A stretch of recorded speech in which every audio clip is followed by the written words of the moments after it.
వీళ్ళిద్దరు కూడా వీళ్ళ యొక్క ఇంపాక్ట్ఫుల్ యాక్టింగ్తో స్లమ్ ఏరియాస్లో లోయర్ మిడిల్ క్లాస్ బ్రతుకులు అనేవి ఎంత దారుణంగా ఉంటాయో అనే విషయాన్ని కళ్ళకు కట్టినట్లు మనకు చాలా క్లియర్గా చూపించారు.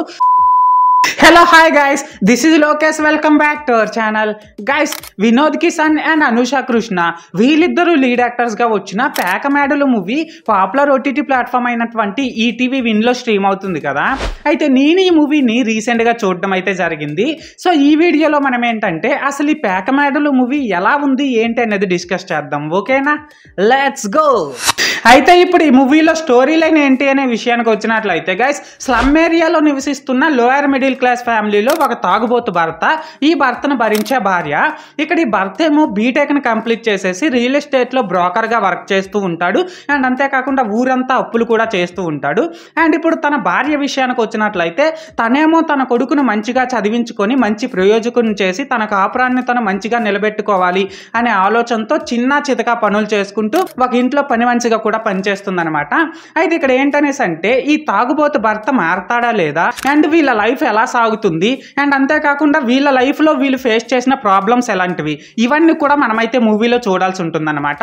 మొత్తానికి అర్థమైంది కదా స్టోరీ లైన్ ఏంటి అనేది, ఇది మ్యాటర్. అండ్ ఇప్పుడు ఈ మూవీలో నాకు కనిపించిన ప్లస్ పాయింట్స్ విషయానికి వచ్చినట్లయితే guys, first and main plus point ఏంటనేసి అంటే స్లమ్ ఏరియాలో నివసిస్తున్నటువంటి ఒక లోయర్ మిడిల్ క్లాస్ ఫ్యామిలీలో పని పాట లేకుండా తిరిగే ఒక తాగుబోతు భర్త అండ్ ఆ భర్తను భరించే భార్య, వీళ్ళిద్దరు చుట్టూ రన్ అయ్యే సీన్స్ అయితే చాలా న్యాచురల్గా అండ్ రియలిస్టిక్గా ఉన్నాయన్నమాట.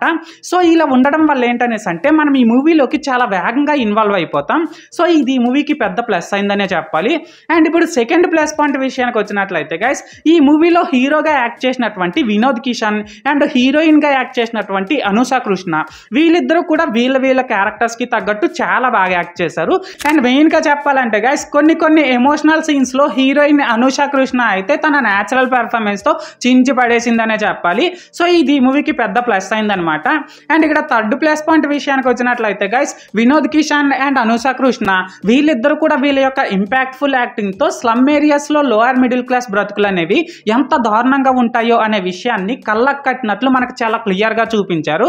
సో ఇది కూడా ఈ మూవీకి పెద్ద ప్లస్ అయిందనమాట. అలాగే ఈ మూవీలో ఇంకో కీ రోల్ ప్లే చేసినటువంటి రితికా శ్రీనివాస్ కూడా తన యాక్టింగ్తో చాలా బాగా ఇంప్రెస్ చేసిందనమాట. అండ్ అంతేకాకుండా ఈ మూవీలో ఇంకా కొన్ని ఇంపార్టెంట్ క్యారెక్టర్స్ ప్లే చేసినటువంటి మిగతా వాళ్ళందరూ కూడా వాళ్ళ యొక్క ఇంపాక్ట్ఫుల్ యాక్టింగ్తో వాళ్ళ క్యారెక్టర్స్కి కంప్లీట్గా జస్టిస్ చేశారనే చెప్పాలి. సో ఇవన్నీ కూడా ఈ మూవీకి పెద్ద ప్లస్ అయినాయి అనమాట. అండ్ ఇప్పుడు fourth and last plus point విషయానికి వచ్చినట్లయితే గైస్, ఈ మూవీకి మ్యూజిక్ డైరెక్టర్గా వర్క్ చేసినటువంటి స్మరణ్ సాయి ఈ మూవీకి ఇచ్చిన సాంగ్స్ అన్నింటిలో నాకైతే సెకండ్ హాఫ్లో వైఫ్ అండ్ హస్బెండ్ పై వచ్చిన సాంగ్ అయితే బాగా నచ్చింది. అండ్ బీజిఎం కూడా కొన్ని ప్లేసెస్లో చాలా ఇంప్రెసివ్గా ఉంది. అండ్ అంతేకాకుండా ఈ మూవీలో స్లమ్ విజువల్స్ని చాలా న్యాచురల్గా అండ్ అందంగా చూపించినటువంటి సినిమాటోగ్రాఫర్ హరిచరణ్ వర్క్ కూడా సూపర్ ఉందన్నమాట. మొత్తానికి ప్లస్ పాయింట్స్ విషయానికి వచ్చినట్లయితే ఇదన్నమాట మ్యాటర్. ఓకేనా. అండ్ ఇప్పుడు ఈ మూవీలో నాకు కనిపించిన మైనస్ పాయింట్స్ విషయానికి వచ్చినట్లయితే గైస్, ఈ మూవీలో నాకైతే పెద్దగా మైనస్ పాయింట్స్ అయితే ఏం కనిపించలేదు, జస్ట్ రెండే కనిపించాయి. అందులో ఫస్ట్ది ఏంటనేసి అంటే ఈ మూవీలో న్యాచురల్ క్యారెక్టర్స్ అండ్ ఆ క్యారెక్టర్స్ చుట్టూ రన్ అయ్యే డ్రామా, ఈ రెండు కూడా బాగానే ఉన్నప్పటికీ స్క్రీన్ ప్లే మాత్రం చాలా స్లోగా ఉంటుందన్నమాట. సో ఇది ఈ మూవీకి పెద్ద మైనస్ అయిందనే చెప్పాలి. అండ్ ఇప్పుడు సెకండ్ మైనస్ పాయింట్ విషయానికి వచ్చినట్లయితే గైస్, ఈ మూవీలో రితికా శ్రీనివాస్ క్యారెక్టర్ ఎంట్రీ ఇచ్చే వరకు జరిగే సీన్స్ అన్నీ కూడా చాలా సింపుల్గా అండ్ ఎలాంటి ఇంట్రెస్ట్ లేకుండా రన్ అవుతూ ఉంటాయి. అలాగే హీరో అండ్ హీరోయిన్ వీళ్ళిద్దరు క్యారెక్టర్స్ మధ్య కాన్ఫ్లిక్ట్ని కూడా ఇంకాస్త స్ట్రాంగ్గా రాసుకుంటుంటే బాగుండేదేమో అని అయితే నాకు అనిపించింది. అండ్ అంతేకాకుండా క్లైమాక్స్ సీన్ కూడా ఇంకాస్త స్ట్రాంగ్గా డిజైన్ చేసుకుంటుంటే బాగుండేదేమో అని అయితే నాకు అనిపించింది. మొత్తానికి మైనస్ పాయింట్స్ విషయానికి వచ్చినట్లయితే ఇదన్నమాట మ్యాటర్. ఓకేనా.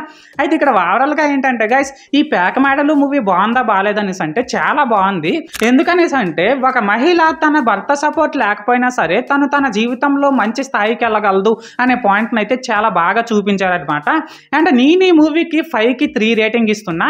సో మీరు కూడా ఈ మూవీని ముందే చూస్తుంటే మీకు ఏమనిపించిందో అది కామెంట్ సెక్షన్లో చెప్పేయండి. అండ్ అంతేకాకుండా మీరు ఈ పేకమేడలు మూవీకి ఎంత రేటింగ్ ఇస్తారో అది కూడా కామెంట్ సెక్షన్లో చెప్పేయండి. ఓకేనా. This is Lokesh signing out. జై హింద్.